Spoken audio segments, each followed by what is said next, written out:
We have wonderful speakers who made huge efforts to be here today, and let me introduce you to them.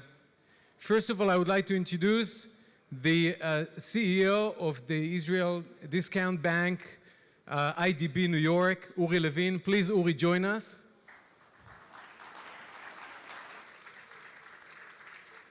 Welcome, Uri. Uri is a former Israeli pilot. There are a few of them here today. He has a wonderful experience in the banking and financial industry. And thank you very much, Uri, for being part of the Israeli-US financial industry. Pleasure. The next one, we have the general manager of El Al, Israel Airlines, Yoram Al-Gabli. Please, Yoram, join us. Yoram has been with El Al for many years, more than 2 decades, with a great experience in the airline industry in Western Europe, the rest of the world, Israel, and we're delighted to have you here with us. We have Yinon Ilroi, who is the representative of the Ministry of Economy, all the way from Israel. Thank you very much, Yinon, for being here with us. Yinon did fantastic work for the Israeli government in Europe, places like France and other locations, and we're delighted to have him here with us this afternoon, actually. Thank you very much, Yinon, for being here. And last but not least, we have Gabriel Hamani, who is the head of the Poalim here, BHI, USA. Please join us. Gabriel is leading BHI here in New York, one of the largest financial institutions in this nexus between the US market and the Israeli economy. We have a very challenging task, but we're going to make it. We're going to discuss the last 70 years of the Israeli economy and the next 70 years. And to be honest with you, I feel very humble because the success story of the last 70 years, it's not only my success and the success story of the people next to me, but it's truly yours.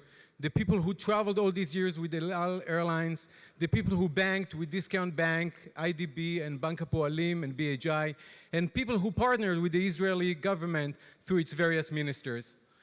I would like to start with you, Gabriel. People look at the global economy, the US economy, and they see a lot of uncertainty. But when when the world sees uncertainty, bankers see opportunity. And when you think about the US-Israel economic relations, what are their opportunities there for the next 70 years? What kind of work do you guys focus on? So did you ask me about the next 70 years? I want to just make sure that We'll start with the present. Okay, so let's focus on the next few. Listen, I think bottom line is that the US economy is in a very promising situation. You know, some of us are veteran of the financial crisis in 2008. We are all expecting something terrible to happen again. We hear the news, but if I can bottom line it for you, I think the US economy is in a great state. We might be seeing some softness in the next year or two, but nothing very remotely close to what we witnessed in 2008. Consumer confidence is high. The banking system is well capitalized. We are coming out of 8-9 years of recovery, but still most businesses did not spend on capital. And of course, we have now the tax reform that is encouraging everybody to move forward with investments. So it is, I think, a positive future for the next 2 or 3 years. Thank you. And I think one of the ways to see this growth and this confidence that you describe is really El Al Airlines, because you guys see the traffic both in terms of B2B and other consumers. Please share with us the recent trends that you guys see in the market. I know that you open new lines, places like San Francisco, Miami, Boston. I know that you always describe the American Jewish community here as very loyal to El Al, even in tough times. So please share with us a couple of thoughts there. So thank you for having us today. As for El Al, we see the American market as a strategic market for El Al. We are looking forward to expand our activity here in North America. As you mentioned, only last November we opened a Miami route with a great success. And the coming November we are going to open a San Francisco route. I can say that El Al is the actual bridge between Israel and North America, and we are proud to play this role in this market. And we see that last year was really a record year in terms of tourism and business from Israel to North America. And we see a pink future if all what concern to our expanding activity here in North America.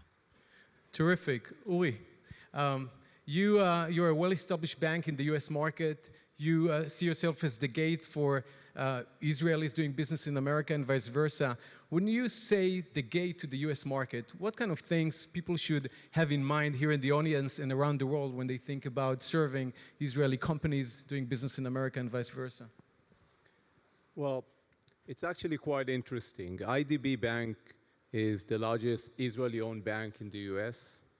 And the reason the bank was successful is that it's always been an American bank and not an Israeli bank with an Israeli edge. And when Israel becomes more and more global, and when you ask me what will happen in the next few years, I think the global trend of Israeli companies going global, understanding it's not only about having operation in Israel and having IP and maybe being sold in Israel, but it's building global operations. Becoming global as a company is key. And I think there it's very important to keep the Israeli edge, but if you want to be a global company, you need to be global. You need to have the global culture. And that's probably very important going forward. So Uri, if I listen to you carefully, you're saying that the success story for Israeli companies in the US market is keeping the Israeli edge, being local in terms of DNA, but at the same time thinking global and there.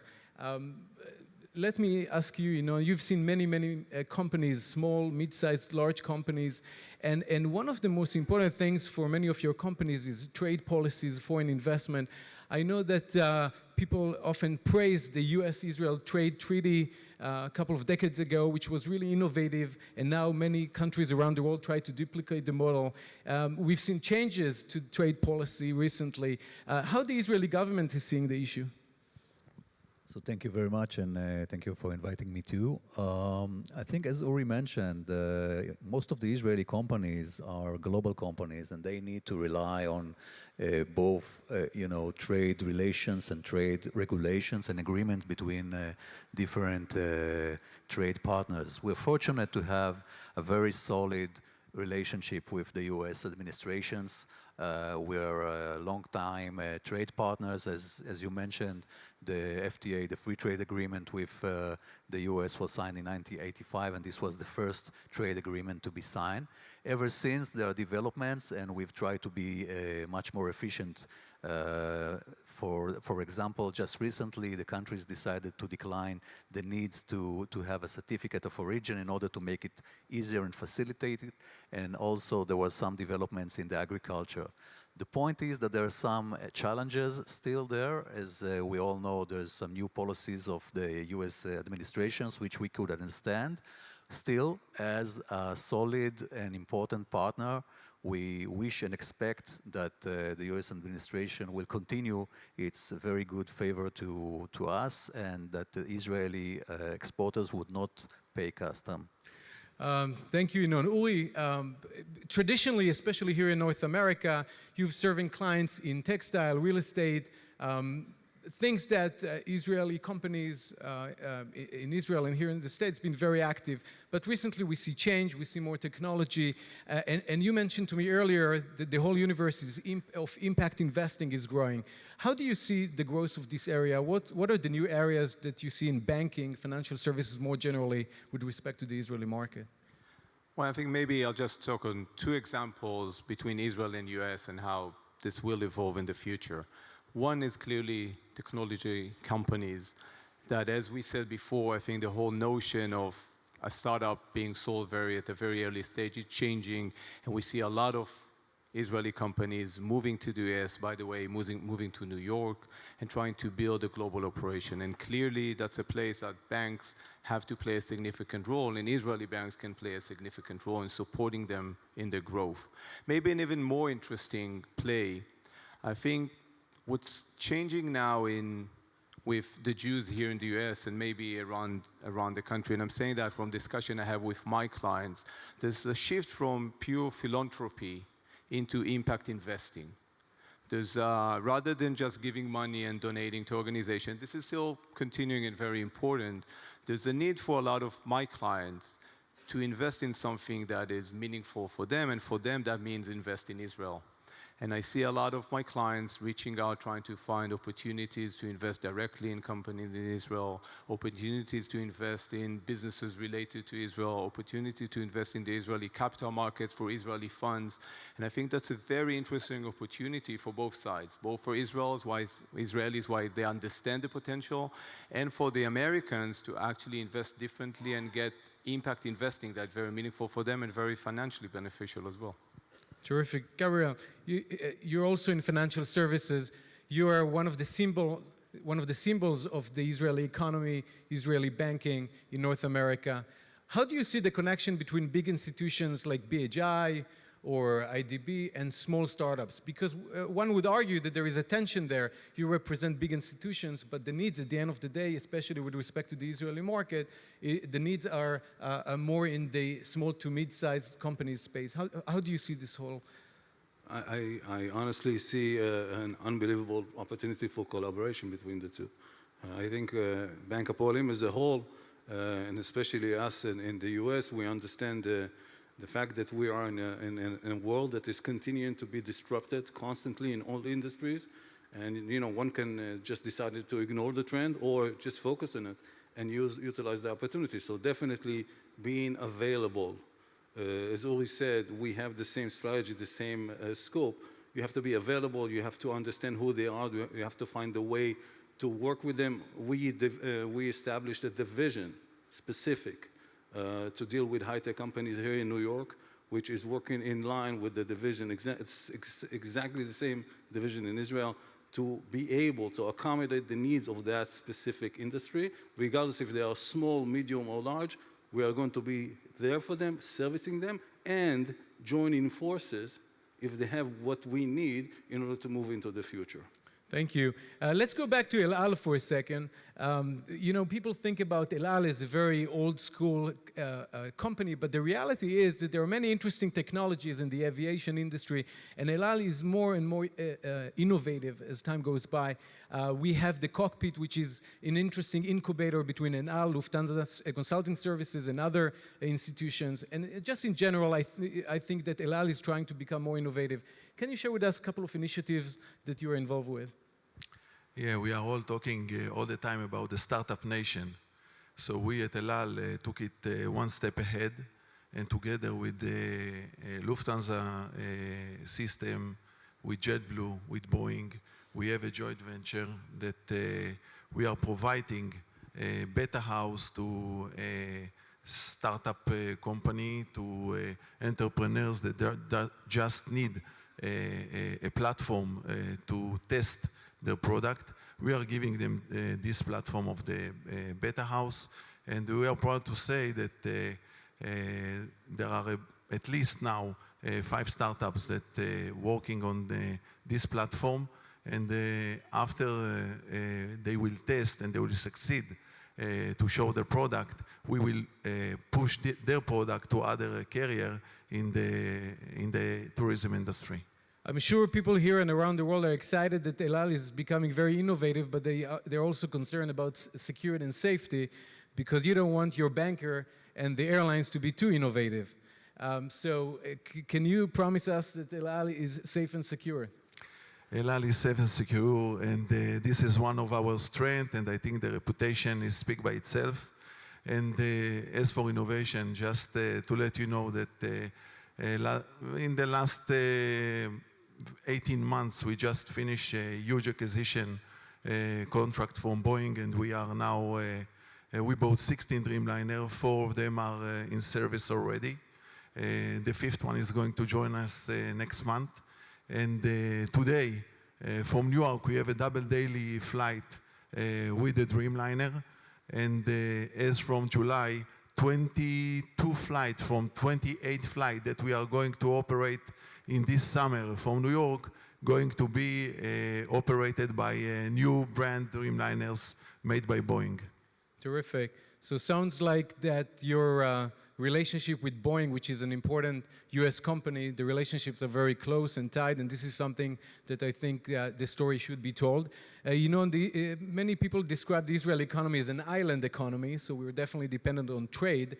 And when we hear so much about changes in the global economy, the shift towards Asia, China, India, people wonder, in an economy where 50% of the export comes from technology, how the market going to be, how it's going to look like in the next 70 years. You mentioned to me that on May 30th, you're going to bring the whole story to the United Nations here in New York, and we're going to have a great event about innovation with the UN. How do you see the collaboration with multilateral institutions like the UN as a way to bring the Israeli innovative story to the rest of the world?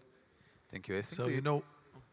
I think the innovation, we need to excel, okay? The UN could serve as a platform and to amplify different, inventions and others. But I think El Al's example with their cockpit is a beautiful and wonderful example of what could be done with every one of you, each US company, Israeli banks, US banks, producer, service providers. If you want to innovate, please feel free to contact us.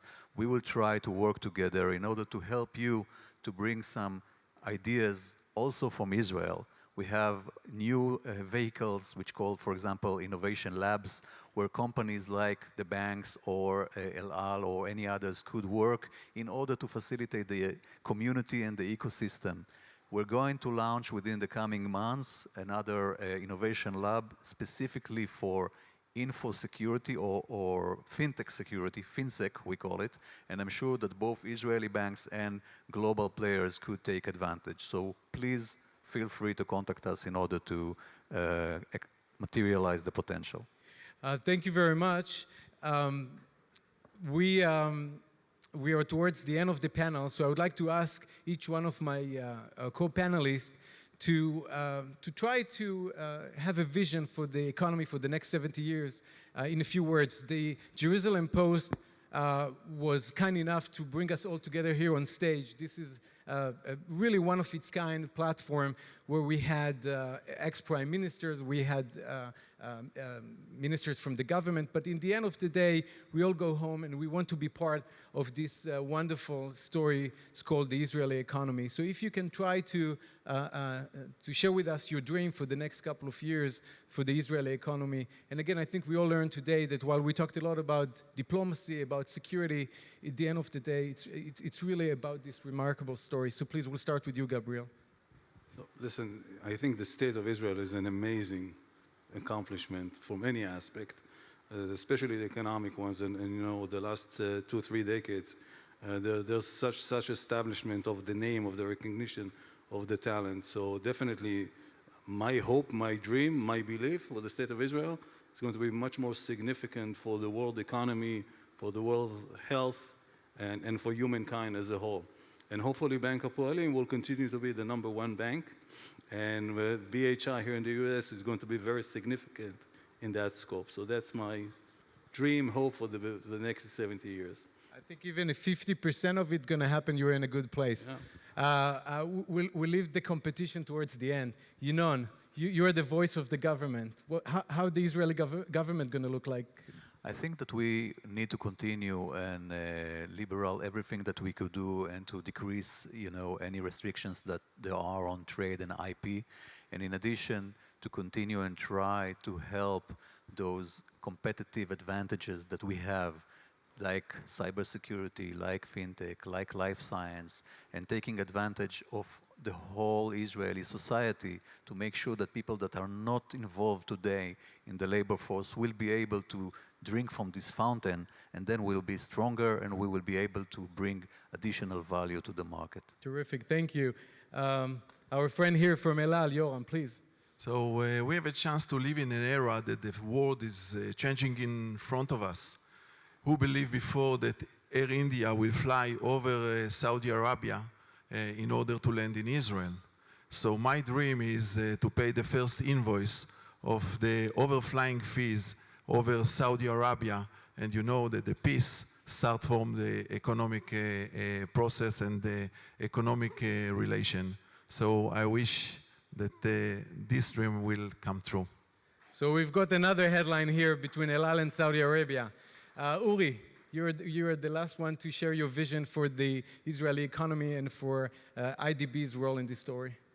Well, I actually wanted to avoid saying that we're by far the largest Israeli bank, but I was kind of forced to. No, we're working together. I think that's great that you see that the banks are working together here. But I think what I would hope, and I see this is actually happening, is that while the Israeli economy and the US economy worked where there was a lot of contribution coming from US to Israel, and there was a lot of Israel IP being developed in Israel and then deployed by others, I think we move into an area of more cooperation, where Israeli companies learn how to be successful in the US and actually become global companies. And the American citizens understand how they can actually gain value by investing in Israel and Israeli companies and so on. And I think that's a great future. Thank you, Uri. Whether you bank with Uri or whether you bank with Gabriel, whether you fly El Al or whether you pay taxes to Inon's government, I encourage you all to be part of this wonderful story for the next 70 years. And thank you, the Jerusalem Post, for providing the platform. Enjoy your lunch. Thank you.